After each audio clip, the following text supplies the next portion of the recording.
Hello, Radhe Radhe, जय श्री श्याम। चप्पल भी मुझे एक कहानी याद आई है ना। जब हम बचपन में थे तो हम लोगों के पैरों में ना चप्पल नहीं होती थी।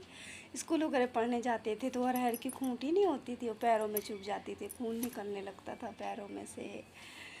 तो फिर हम घर आते थे, नाना जी को दिखाते थे, नाना जी देखो पैरों में से खून निकल रहा। फिर मेरे नाना जी पूरे कोई चप्पल चुप्पल पड़ी होती थी उसको सिलाई करके दे देते थे, टूट जाती थी वो। तो एक बार ना ऐसे मतलब दादी के घर की बात है। हाँ ना, उनकी किसी की शादी पड़ी थी।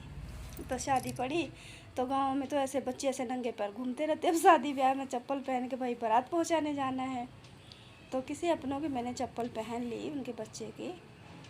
तो उन्होंने पैरों से चप्पल निकलवा ली। नहीं नहीं, ये मेरा बच्चा पहनेगा। हालांकि उनके पास चप्पल थी, पर वो जिद होता ना कि हाँ। फिर उस दिन फिर मुझे बहुत फील हुआ कि मैं क्या देखना कैसे पैरों से चप्पल निकाल लेते। फिर एक एक ना काका थे, उन्होंने भूसा में चप्पल पड़ी थी, गए वहाँ से निकाले। सैंडल था काला काला, मुझे आज भी उस सैंडल की शक्ल याद है।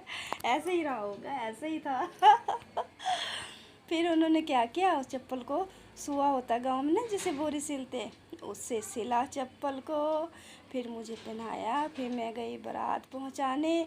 जीवन में ना कुछ ऐसी घटना घट जाती है, चाहे हम बूढ़े हो जाए, वो चीज़ें भूलती नहीं है कभी।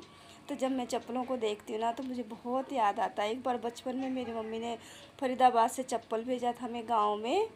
तो उन चप्पलों को भी मैंने पूरी उम्र से मतलब संभाल के रखा था, जब तक मेरे को ख्याल था कि ये चप्पल मेरी मम्मी भेजी है फरीदाबाद से।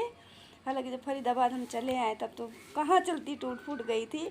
पर जीवन में कुछ ऐसे किस्से किस्से होते हैं गाइस, जो सदा के लिए हमेशा याद रहते हैं। अगर आपको मेरी ये स्टोरी या बातें अच्छी लगी तो कमेंट करना। Bye bye.